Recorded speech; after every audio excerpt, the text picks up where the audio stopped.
Racing Championships gridding up now. Round 3, Heat 1. 10 laps of the Wanneroo Park Raceway Circuit, Western Australia. And a very good field indeed. 31 first onto the grid, David Moore, joined then by 38 Roy Leslie from Gosford for Len Willing Motorcycles. 8 Matt Cooley coming into position on the front row, and also 19 Jeffrey Sayle, all now in readiness. 4 only on the front row. The man who's missing from the front row of the grid is Graham Morris, who crashed on Friday and broke his collarbone. Morris laying second in the championship. Waiting for Darren Garrard to get steady on bike 7 on the third row. Hands of the starter now.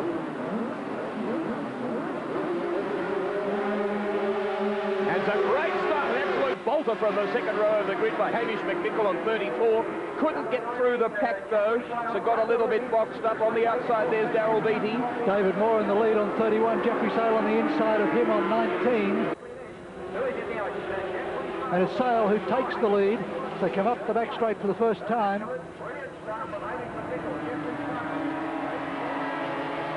Sayle, whose Scholastic teammate Graham Morris, his engine locked up on Friday, tossed him off and hurt his shoulder, so it's a non-starter.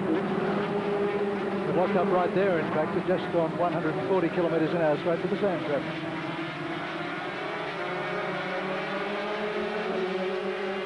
Jeffrey Sayle says his bike's not revving as hard as it should. He and brother Murray, who looks after the team Kawasaki Australia, Robbie Phillis's bikes, trying to get another 1,000 revs out of it, more power and top-end speed. David Moore challenges for the lead. No, he doesn't. He gets taken for fourth place. That's how fast they're changing. And it's bike 84. Daryl Beattie now in second position. And 0.6 of a second cover the leading 4. Moore now challenges bike 34, Hamish McNicol. But Beattie all over Jeffrey Sayle. Third place McNicol, 34. 66.6 seconds, the standing opening lap, 129 kilometres an hour. Punching now in the lead. Down to the basin is Jeffrey Sayle. Right on him, Beattie, 84. And not very far back, Hamish McNicol, 34. Beattie now a real flyer over the top. Pulls out a bit early from the slipstream to challenge Jeffrey Sayle down into the braking area. Sayle slips to the inside. And then to the outside. Most riders have found that really doesn't benefit them very much going up there, which is why you haven't seen many of them using it. 62.18 seconds that lap. A very busy one for the leading pair. Covering each other, challenging and re-challenging. Takes a lot of experience to go through that sort of battle and still to get lines right and not to sacrifice some lap time. Hamish McNicol takes advantage of this dice in the lead to close up in third position.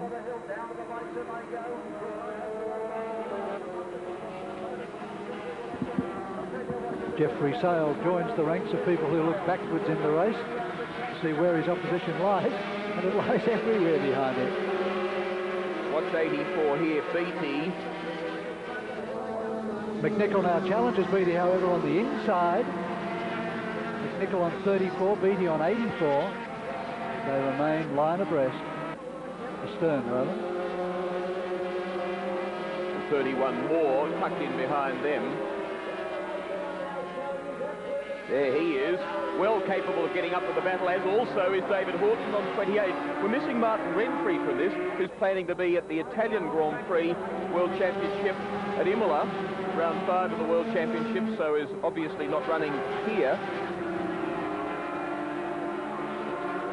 Lap time's coming down, 61.7 now. Jeffrey Sayle.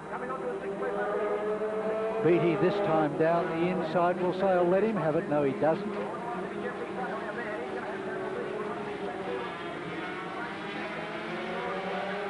Beattie appears to have a lot of speed here. He did a couple of laps ago. Let's watch him. Jeffrey Sayle certainly reckoning that his bike isn't as quick as he'd like it to be. But under brake, Sayle is good, and locked up everywhere at the front end was Daryl Beattie. Boy, giving it plenty. 34, Hamish McNicol in third place. and then Moore on 31 and Horton on 28, just as busy as the leading trio. And what's the recovery rate on the forearms and wrists from a braking manoeuvre like that by Daryl Beattie? 61.46 now, the lap time. They're averaging 140 kilometres an hour.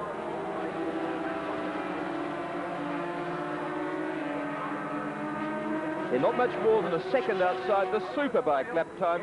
Don on a big 754 stroke. Down the inside, no. Jeffrey Sayle covers Daryl Beattie superbly. 84 really did want to go down the inside then, but there was no spot. Beattie very smart in that corner, forcing Sayle to cover his corner, therefore maybe just getting out of the corner a little bit slower, which is giving Beattie the run over that hill and down into this corner here. But Sayle so good under brakes. And Beattie, remembering that, was a little bit more cautious that time. Beautiful shot there of third place McNicol. David Horton has now moved up to the 4th position.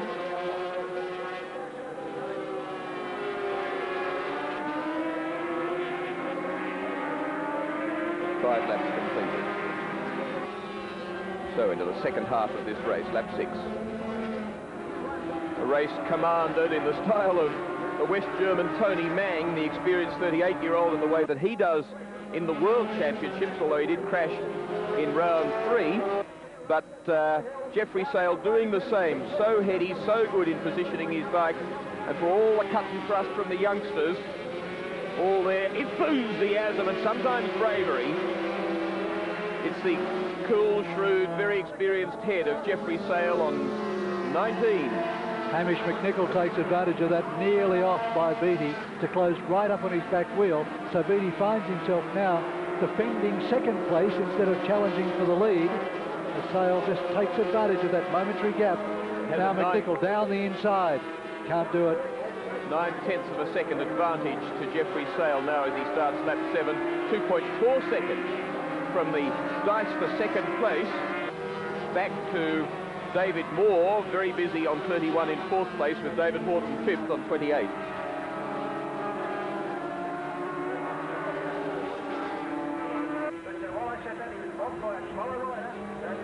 Yeah, slower rider really got in the way there of bike 34, Hamish McNicol, as they came through the S's.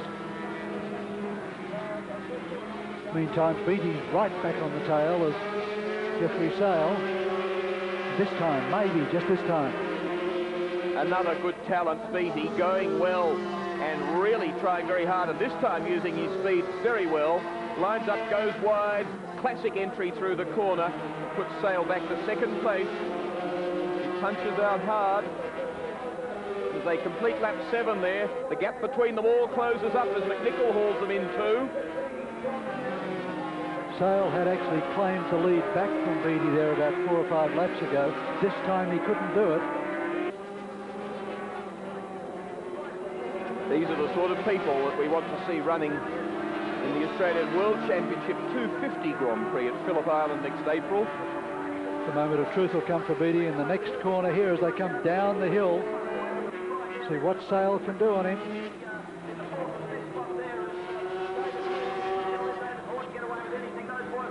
And now just watch the difference in torque between these two machines as they come up the back straight. Can Beattie actually get away? And he throws away any advantage by looking behind him. I mean, why in goodness name would he do that? That's the only place on the circuit where he's got advantage, and Sayle takes all the action back from him. About 60 horsepower out of these bikes. The factory bikes in Europe now running close to about 75, 77.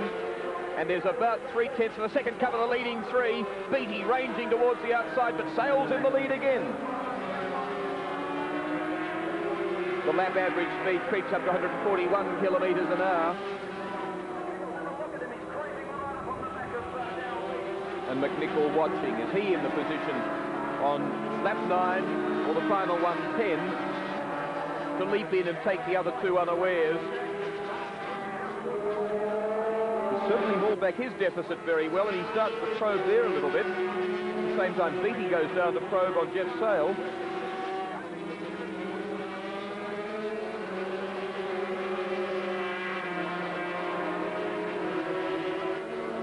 Beattie out of the slipstream, McNicol out of his. Almost abreast the 3 of them.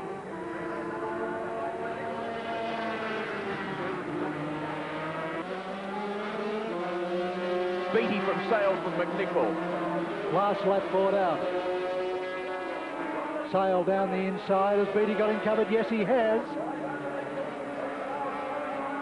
Brilliant stuff for a race lead.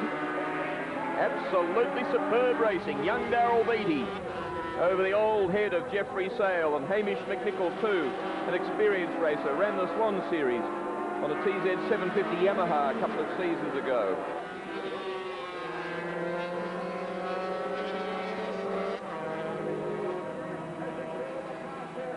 The 250 class really revitalised with some new Yamahas and Hondas this year. 10 or a dozen of them coming into the country at more than 20,000 each.